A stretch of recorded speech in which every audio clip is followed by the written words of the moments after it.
Consultoria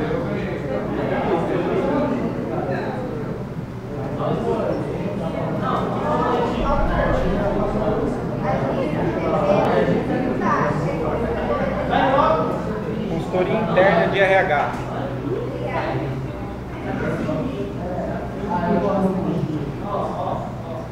Tripalho. Pessoal, vocês vão continuando aí fazendo as anotações. Então, nesse momento, eu vou trazer para vocês um breve resgate histórico aí, ou seja, pegando um pouquinho da evolução da área de gestão de pessoas, passando por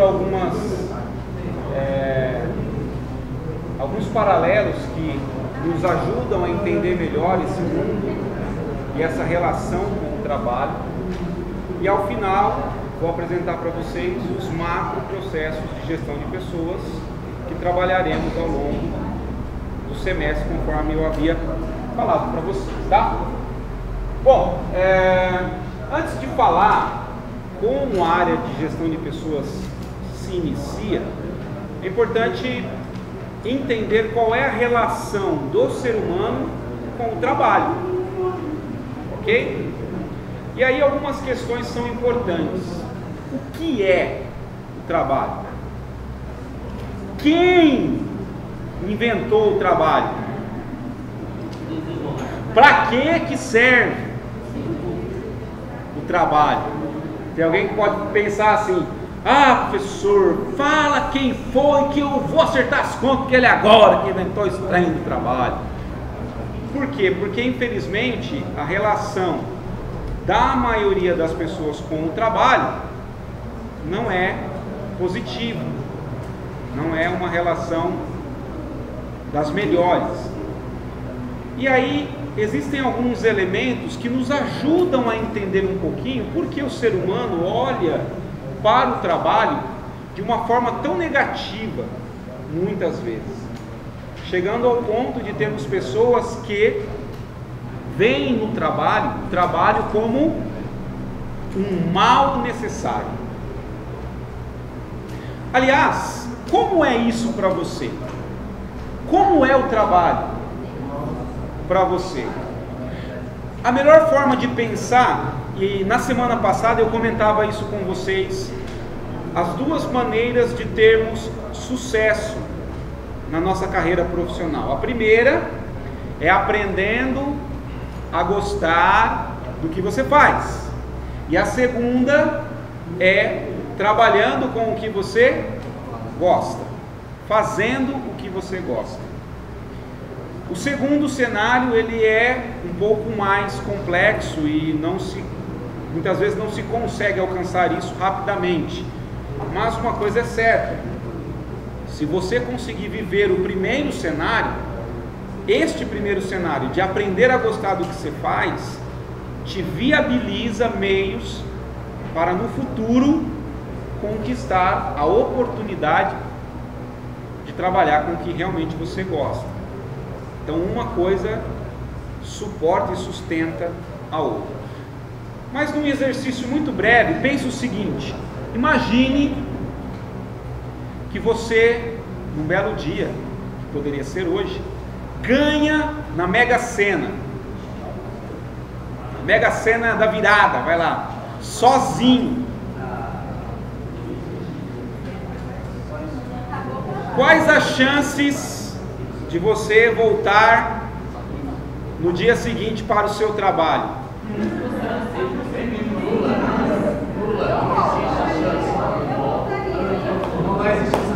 Boa pergunta. Olha só, se para você o trabalho é um sofrimento e um mal necessário, talvez você não voltasse. Inclusive, não sei se é verdade, porque chegou para mim por outras mãos, mas me relataram em uma dessas vezes que eu falei sobre isso, que uma pessoa lá nos Estados Unidos ganhou na loteria e encheu a casa do chefe dele de esterco. E ele foi preso. Então assim, acontece, né? Então não estou falando besteira e abobrinha. Então, para muita gente é difícil essa relação com o trabalho. Então, de onde vem isso? Para que você comece a entender. Bom, se a gente pegar, por exemplo, os relatos bíblicos, ele vai nos trazer uma coisa muito interessante. E eu quero chamar muito a atenção de vocês. Pega, por exemplo, o livro do Gênesis. E lá vai relatar o seguinte: Deus, no seu infinito amor, cria o céu, a terra, o mar, tudo que ali existe, cria os animais e cria também o homem, a sua imagem e semelhança. E ao homem, ele confere o direito, a oportunidade de administrar todo aquele paraíso, chamado Jardim do Éden. Inclusive, uma das incumbências, uma das responsabilidades do homem era dar nome aos animais, né? Então imagina, ele vê uma vaca e fala, tem carinha de vaca, vai chamar vaca. Então ele vai, né, fazendo essa atividade ali, dando nome, cuidando, cultivando, cuidando das coisas. Deus então dá um direcionamento para o homem, que é o seguinte: olha, você pode usufruir de todo o paraíso, pode se alimentar de todas as árvores frutíferas que tem aqui, com exceção da árvore que está no meio do jardim, que é a chamada árvore do conhecimento do bem e do mal. Porque o dia que vocês comerem deste fruto, vocês morrerão. E aqui cabe um parênteses. Qual é esse fruto? Então, no relato bíblico, não fala. Podia ser uma jaca, podia ser uma melancia. O fruto aqui, a espécie de fruto é irrelevante. Porém, tradicionalmente se associa a figura do fruto a uma maçã. Tanto é que lá no desenho da Branca de Neve, a bruxa dá para ela o quê? Uma maçã. Bem sugestivo, né? Curiosidades à parte, então, né? Augusto também é cultura, não é, o nome do fruto não existe, né? É fruto. Eva está passeando pelo paraíso, né? Contemplando aquela natureza exuberante, e de repente ela escuta um silvo. Silvo é o som que a cobra emite, né? Então, imagine ela falando psiu. E aí Eva olha assustada, e a cobra, muito astuta, olha que interessante como que ela chama a atenção de Eva. É verdade que Deus proibiu vocês de comerem de todos os frutos que estão no jardim? E Eva, muito curiosa, não que as mulheres sejam curiosas,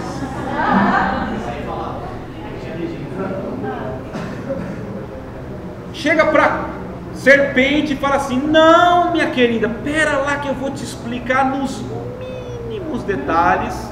Não que as mulheres sejam detalhistas. E aí ela começa: na verdade, vou te contar, o babado é outro, menino. É o seguinte,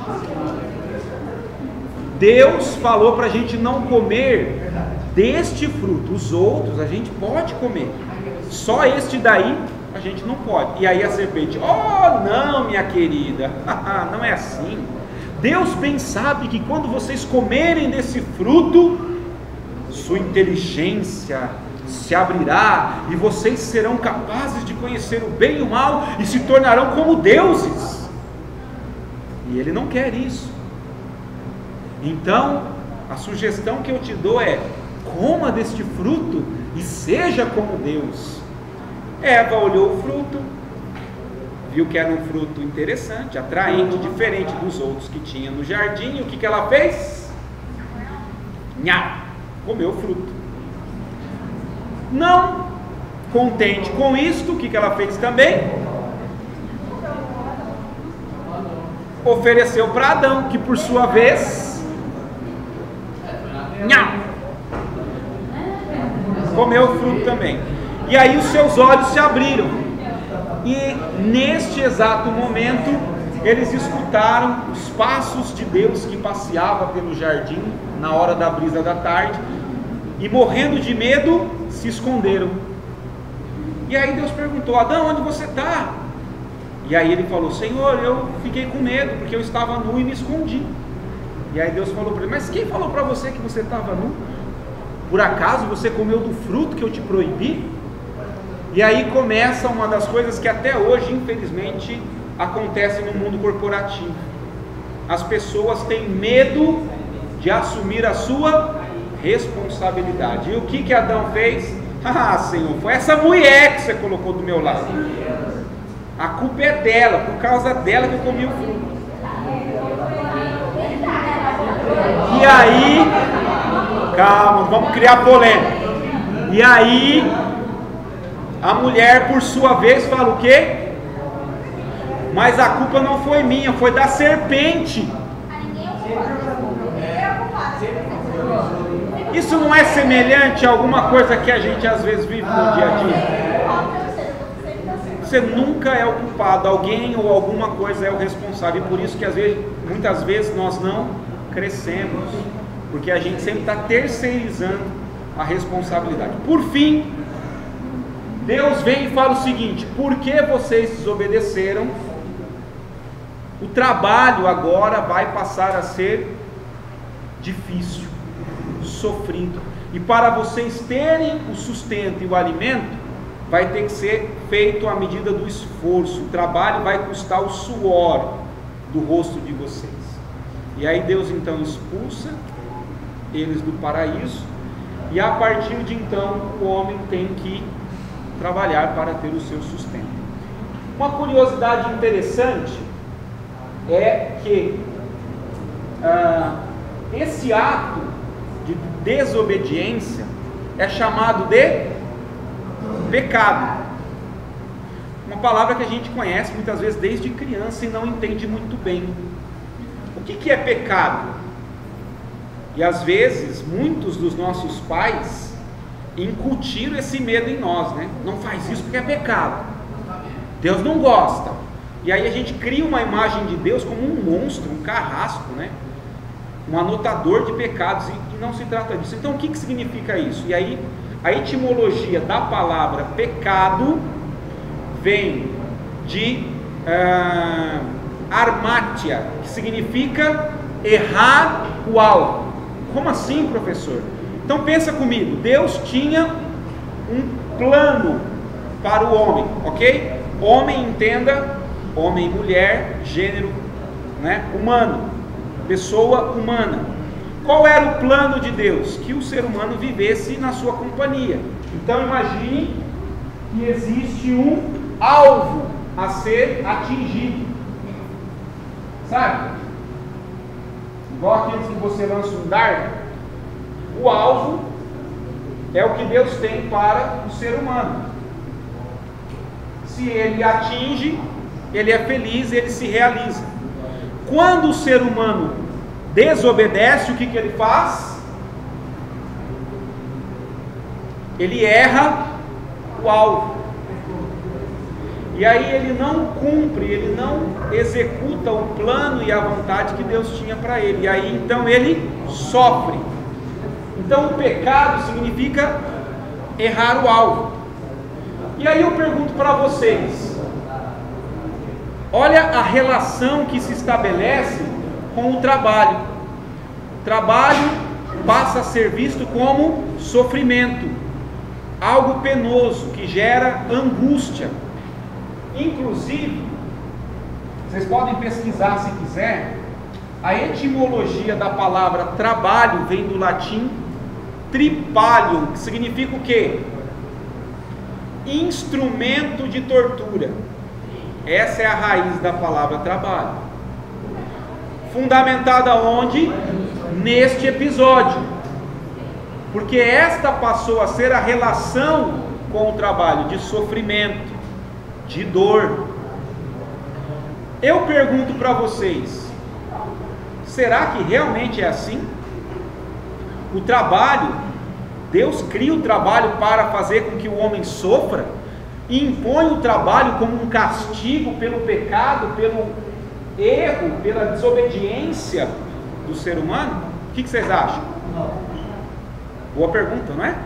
Mas se analisarmos tudo que eu relatei para vocês, o trabalho, ele já existia antes do pecado, antes da desobediência, concordam?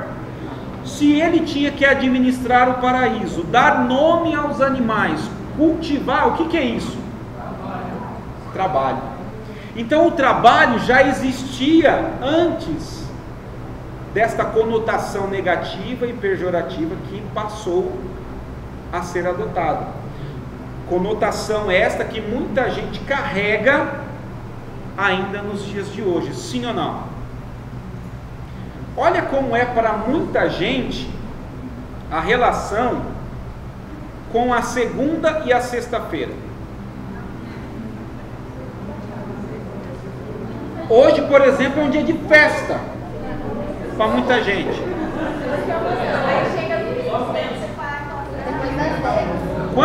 Você alguma vez já recebeu uma mensagem de alguém falando é sexta-feira? Quem nunca recebeu que atire a primeira pedra, né? Todo mundo em algum momento já recebeu. Segunda não.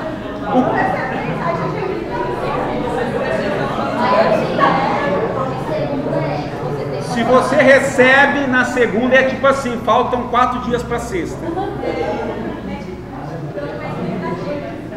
Eu fiquei curioso uma certa ocasião, que eu ia fazer uma palestra e eu fui pesquisar, fui ver no Google qual era a intensidade de buscas, de pesquisas por esses dois termos, sexta-feira e segunda-feira. Na minha concepção eu imaginava, a busca pela sexta-feira vai ser muito maior do que pela segunda, porque todo mundo detesta a segunda-feira. E eu me surpreendi que a maioria das pessoas tem o maior volume de pesquisas não é pela sexta e sim pela segunda. Por quê? Me questionei. E aí, uma hipótese para isso se dá em função de como as pessoas não sabem o que fazer para encarar o novo dia de trabalho, que para ela é um sofrimento, ela pesquisa como encarar uma segunda-feira, como me relacionar com o meu chefe, como fazer o meu dia ser feliz numa segunda-feira, e um monte de pesquisa tentando superar essa angústia que o trabalho gera para muitas dessas pessoas. Existe até uma famosa síndrome chamada síndrome do fantástico, já ouviram falar? Domingo é fantástico, e aí a pessoa já, ai meu Deus do céu, segunda-feira, ela já entra em angústia. Acabou o domingo da pessoa, né? E aí quando ela acorda na segunda, e se você tem o azar de perguntar para a pessoa, para onde você vai, meu filho, logo cedo? Ela responde, vou para a guerra. Então olha como ela enxerga, como ela olha. Vou para a luta, vou matar o leão do dia. Meu, coitado de você se der bom dia para uma pessoa dessa. A imagem que a gente tem é a pessoa com uma faca nos dentes, aquela mancha de fuzileiro, farda, carabina nas costas. Se você falar bom dia por quê? E ó, fuzil, né? E deixa eu falar uma coisa legal, ó, rapidinho. As pessoas não entendem, já que eu estou falando de relato bíblico, é legal fazer o fechamento disso, né? De fato, o texto bíblico ele traz que a partir da desobediência, o trabalho passa a ser penoso, passa a ser sofrido. Mas eu estou mostrando para vocês que o trabalho já existia antes. Então o trabalho foi feito para o homem e não o homem para o trabalho, entende? Como algo penoso e de sofrimento. O trabalho, ele é anterior ao pecado, ele já existia. E o trabalho, na verdade, ele existe para trazer dignidade à vida humana. E é isso que o trabalho realmente faz. Nós, enquanto pessoas, uma das maiores características que nós temos é a nossa interação social, a nossa interdependência. Não tem melhor meio de promover isso que não seja o trabalho. O ser humano é um ser social. Olha como nós estamos. Você está aprendendo sozinho, você está num grupo, numa pequena comunidade. Estamos. E eu te desafio a encontrar na sua história um momento em que você se percebeu absolutamente sozinho, sem ninguém na face da terra. Nunca. Sempre tinha alguém ou alguma pessoa fazendo parte da sua história, bem ou mal, certo? Agora perceba, por que Jesus, só para a gente fechar esse ponto, vem à terra segundo essa mesma estrutura? Qual é o objetivo, o sentido? É isso que a história relata. Jesus vem e morre pelos nossos pecados. Quando ele morre, inclusive tem assim, ele sabe, tá vendo? Ele leva sobre si os nossos pecados. O que isso significa? Que se em algum momento, olha, o alvo não foi atingido e a gente está impossibilitado de ter acesso ao paraíso novamente, ao bem-estar que o trabalho produz, com a paixão, morte e ressurreição de Jesus, isso nos é devolvido e o ser humano passa novamente então a ter uma boa relação com o trabalho, de tal maneira que só sofre com o trabalho hoje quem quer. Como assim, professor? Se você quiser, você pode olhar o trabalho como um meio de realização pessoal e profissional, ou como um atraso de vida, como um mal necessário, como algo que foi criado para ferrar você. Isso então depende da sua liberdade de escolha, porque você é livre para encarar o trabalho como uma coisa boa ou como uma coisa ruim. A partir disso, surge, não é, a necessidade. O trabalho sempre existiu, portanto, sempre fez parte da vida humana, concorda? Ainda que o trabalho tivesse que ser para a sua subsistência, você cultivava, você se alimentava. Com o tempo, foi surgindo a necessidade de, olha, eu não cultivo esse legume, ou essa verdura, ou esse animal que você cultiva, né? Vamos trocar? Eu tenho essa fruta, você me dá a sua e a gente, né, se ajuda. Com o tempo surgiu o trabalho manufaturado. Eu produzo bolsa, você produz sapato. Que tal se você ficar com a minha bolsa e eu pegar o seu sapato? Chamávamos isso de escambo.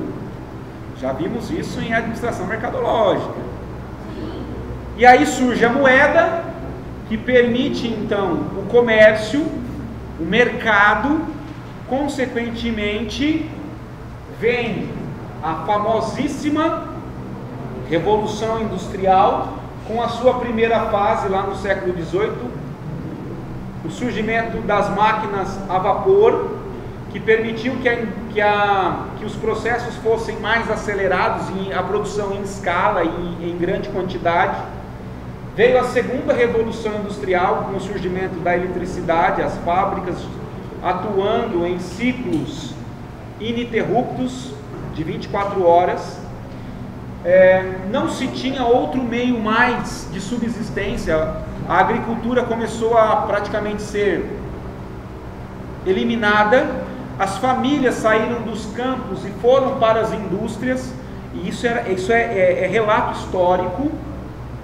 Famílias inteiras trabalhando numa fábrica, pai, mãe, filhos, para quê? Tentar ganhar o seu sustento.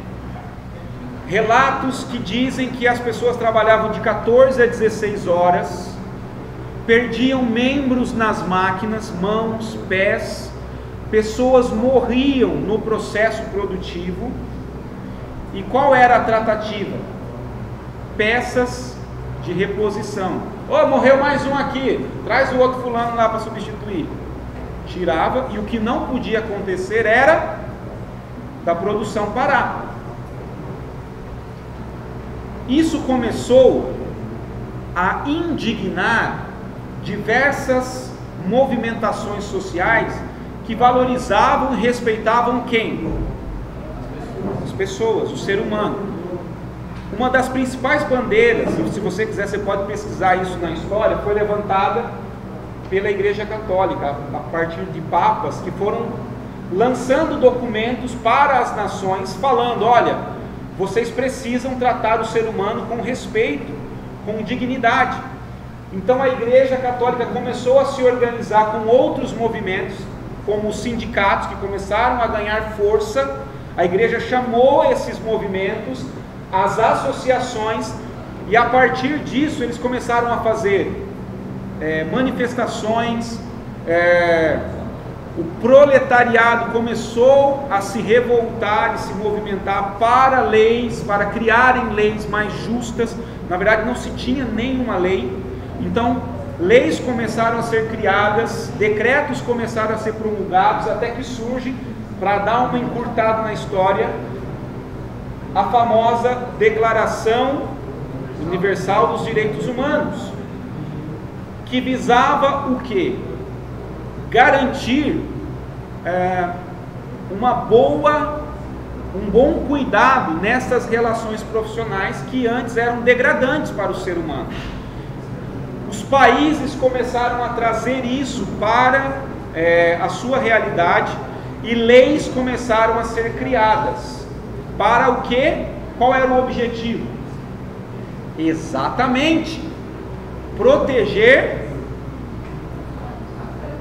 o trabalhador. Leis que estavam esparsas, dispersas, começaram então a ser compiladas em um único lugar. E aí surge, no nosso caso, no Brasil, a famosa consolidação das leis do trabalho, que nós chamamos de CLT. Se eu não me engano, 1940, 43, 46, alguma coisa assim, né? Por essa data. E aí o que acontece? Você tem então uma normativa que determina como as empresas têm que tratar os trabalhadores, sob pena de serem multadas, autuadas, e penas e pesos e multas pesadíssimas, que iriam muitas vezes ocasionar em quê? O fechamento de muitas empresas, se não tomasse o devido cuidado. E aí, senhoras e senhores, sabe o que acontece? Sim. Surge a figura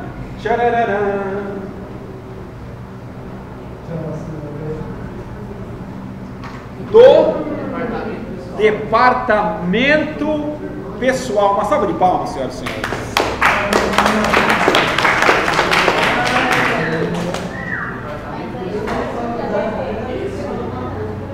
Isso é bom ou isso é mal? Dependeria do que viria depois. E a realidade se provou da seguinte maneira. Olha só, senhoras e senhores, prestem atenção. Por que uma empresa criaria um departamento voltado para as pessoas? As empresas começaram então a olhar o ser humano com dignidade, com respeito, como alguém que é importante para ela? Não. Ora, então por que um abençoado de um departamento desse?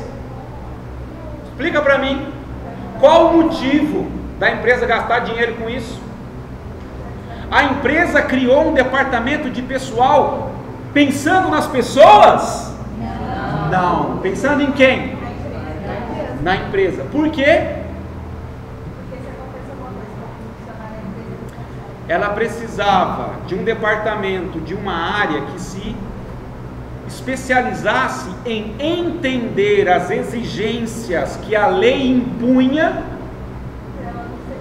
fazer essa lei acontecer, ainda que em muitos casos de maneira maquiada, mas ter alguma coisa que, se passasse por uma eventual fiscalização, elas falavam: não, aqui está tudo certinho, ó, o fulano vai lá, o João do DP vai conversar com você e ele vai mostrar como é que funciona. Mas não para proteger o trabalhador, mas sim para se proteger de uma multa, de alguma ação coercitiva do poder público. Está entendendo, gente? Você dá um salto na história e vai para os dias de hoje. Será que é muito diferente?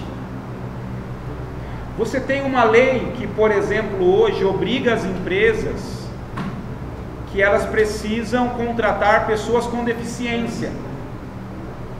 As empresas contratam porque elas são empresas conscientes do seu papel social, de inclusão dessas pessoas, é isso? A grande maioria simplesmente para não ser, tanto é que existe a lei para obrigar que elas fizessem isso. Beleza, o Estado está aí para isso, para promover a proteção do trabalhador. Realidade hoje, que falaremos talvez mais à frente, com a mudança na legislação trabalhista que tenta flexibilizar um pouco isso, porque é verdade também que existem muitas empresas que já olham com outros olhos para as pessoas a partir do que? De uma evolução que foi surgindo. Num primeiro momento, a partir de um DP, departamento pessoal, centrado nas necessidades da empresa e não das pessoas, mas que é o pontapé inicial para uma evolução. Olha só isso. Qual evolução? Lembra que eu falei para vocês de onde vem esse poder? De onde vem esse poder para esse cara que estava aí no DP, que eu citei no estudo de caso? Vem daqui. Então, nesta época, ele era o responsável pelas pessoas, era ele que contratava e era ele quem demitia. A partir desta ótica, o RH assume um poder e uma autoridade que não é dele. Recursos humanos, a área de gestão de pessoas tem que ser uma área de suporte, eu vou falar disso mais à frente, para os gestores, e não assumir a responsabilidade pelas pessoas. O DP fazia isso, e para os gestores isso era muito cômodo. Eu nem tenho que me preocupar com isso, eu cuido de processos. Entende?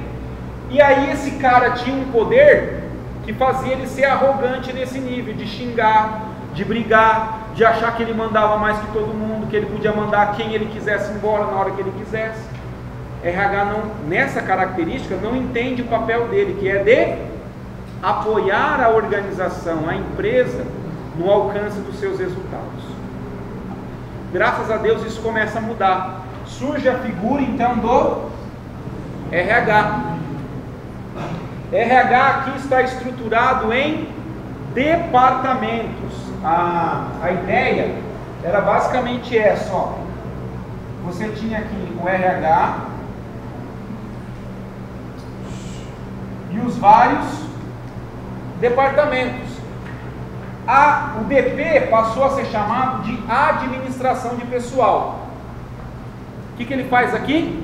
Continua cuidando de férias, folha de pagamento, a parte operacional, burocrática, administrativa de gestão de pessoas. Mas surge, então, ADM de pessoal, mas surge também recrutamento e seleção, surge também remuneração e benefícios, surge também treinamento e desenvolvimento, e aí vai. Inclusive algumas áreas de recursos humanos traz a área de saúde e medicina do trabalho, o SESMIT. Em algumas estruturas está junto com o RH, em outras está na produção, depende do modelo de negócio que se tem. Qual que era a realidade desse cenário? neste quadrante, nessa estrutura, o RH ficava sentadinho no seu trono de glória. Pensa, sou recrutamento e seleção, sou treinamento e desenvolvimento, estou lá na minha sala, na minha caixinha. Se um gestor ou um colaborador quisesse a minha contribuição, o que ele tinha que fazer? Vai lá no RH e pergunta se eu posso ajudar. RH nessa hora já está diferente desse aqui, já está mais aberto, já está mais participativo. Porém, a ação de recursos humanos aqui é uma ação reativa. O que significa isso? Ele espera as pessoas pedirem, a empresa pedir a contribuição dele. Esse é o cenário que a gente vê em muitos recursos humanos hoje. Estão se familiarizando? É uma área de recursos humanos já estruturada, departamentalizada, mas ainda reativa e muitas vezes operacional. Gravem esta palavra: RH operacional. Qual que é a... E aí, nesse sentido, tá? Recursos humanos, para tentar se aproximar mais das áreas, passa a ser conhecido não mais como RH, e ele passa a ser olhado como, você não tem mais recurso humano. O que lembra recurso humano? Lembra recurso humano, recurso material, recurso financeiro, elemento só, mais um pedaço de coisa. Então você muda a conotação, começa-se a surgir na área o termo gestão de pessoas. E tem alguns estudiosos que até chegavam a dizer gestão com as pessoas. Esse é o termo que ainda se aplica e se utiliza ainda hoje, tá? Você encontra DP, você encontra RH, você encontra gestão de pessoas. Provavelmente você já ouviu todos esses termos, sim ou não? Está entendendo qual que é a diferença entre eles? É a estrutura, o posicionamento, como é a forma de atuação. Qual que é a vanguarda, a tendência da área de recursos humanos? É a atuação por consultoria interna de recursos humanos, chamada também de business partner. O que significa isso? Parceiro de negócio. Nesta perspectiva, recursos humanos sai das suas caixinhas e vai para onde? Para as áreas de atuação da empresa: comercial, marketing, produção, administrativo e assim por diante. Ele vai ser um parceiro de negócio. Nesta perspectiva, o que se espera é que RH saia, deixe de ser um RH operacional e passe a ser um RH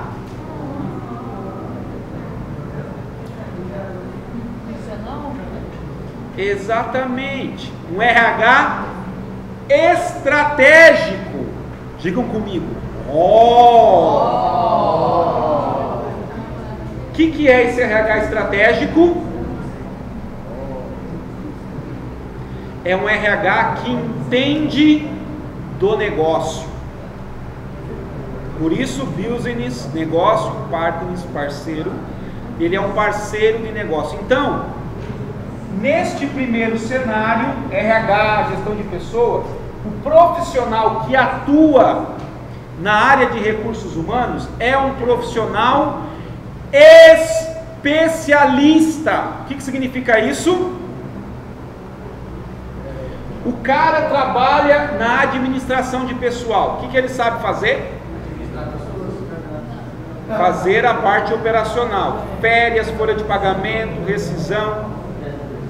Se você perguntar para ele de algum processo de recrutamento e seleção, treinamento e desenvolvimento, sabe qual vai ser a resposta? Não sei. Não sei. Pergunta lá.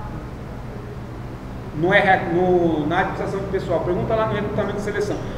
Eu vivi isso muitas vezes, era assim que funcionava, a gente não sabia responder da outra área, e estava no mesmo setor, nós éramos RH, mas eu não sabia o que treinamento, desenvolvimento fazia, o que seleção fazia.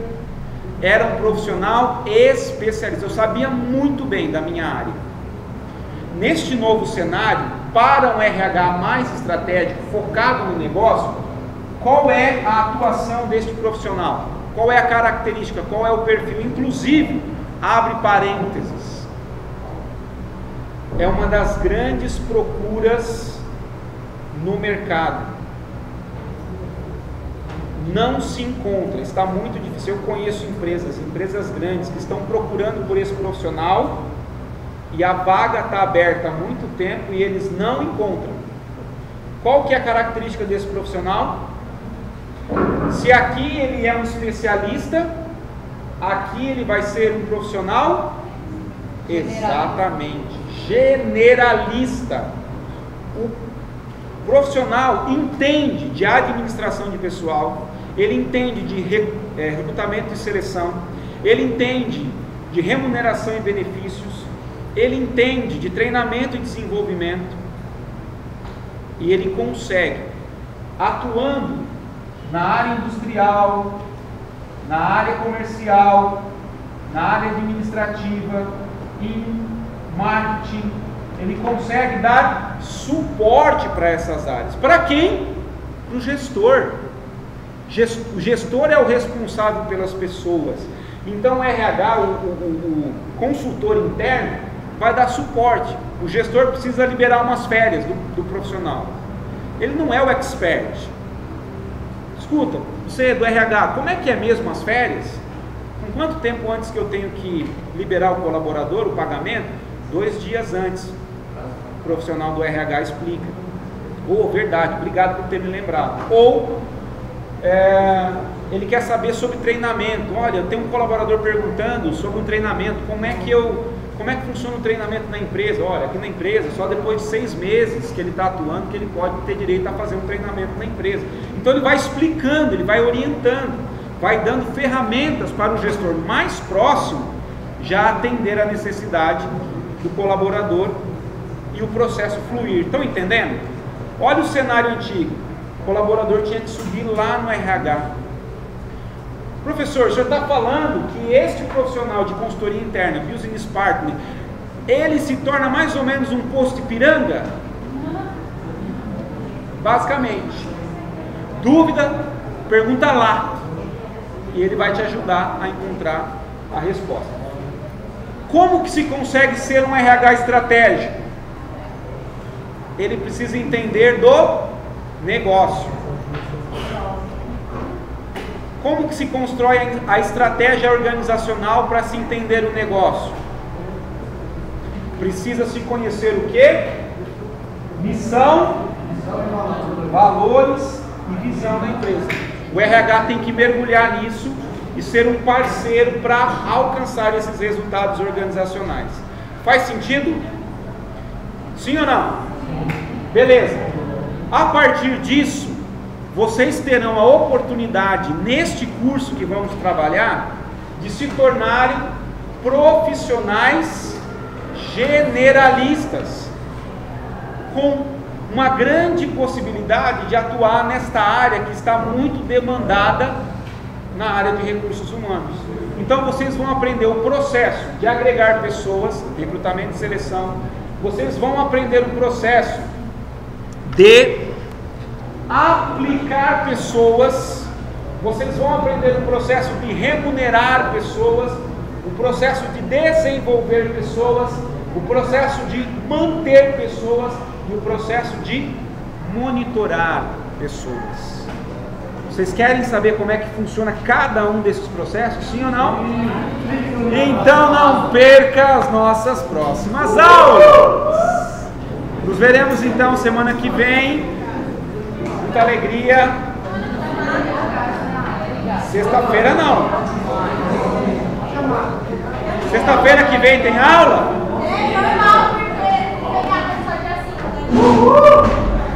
Beijo no coração de vocês, até semana que vem.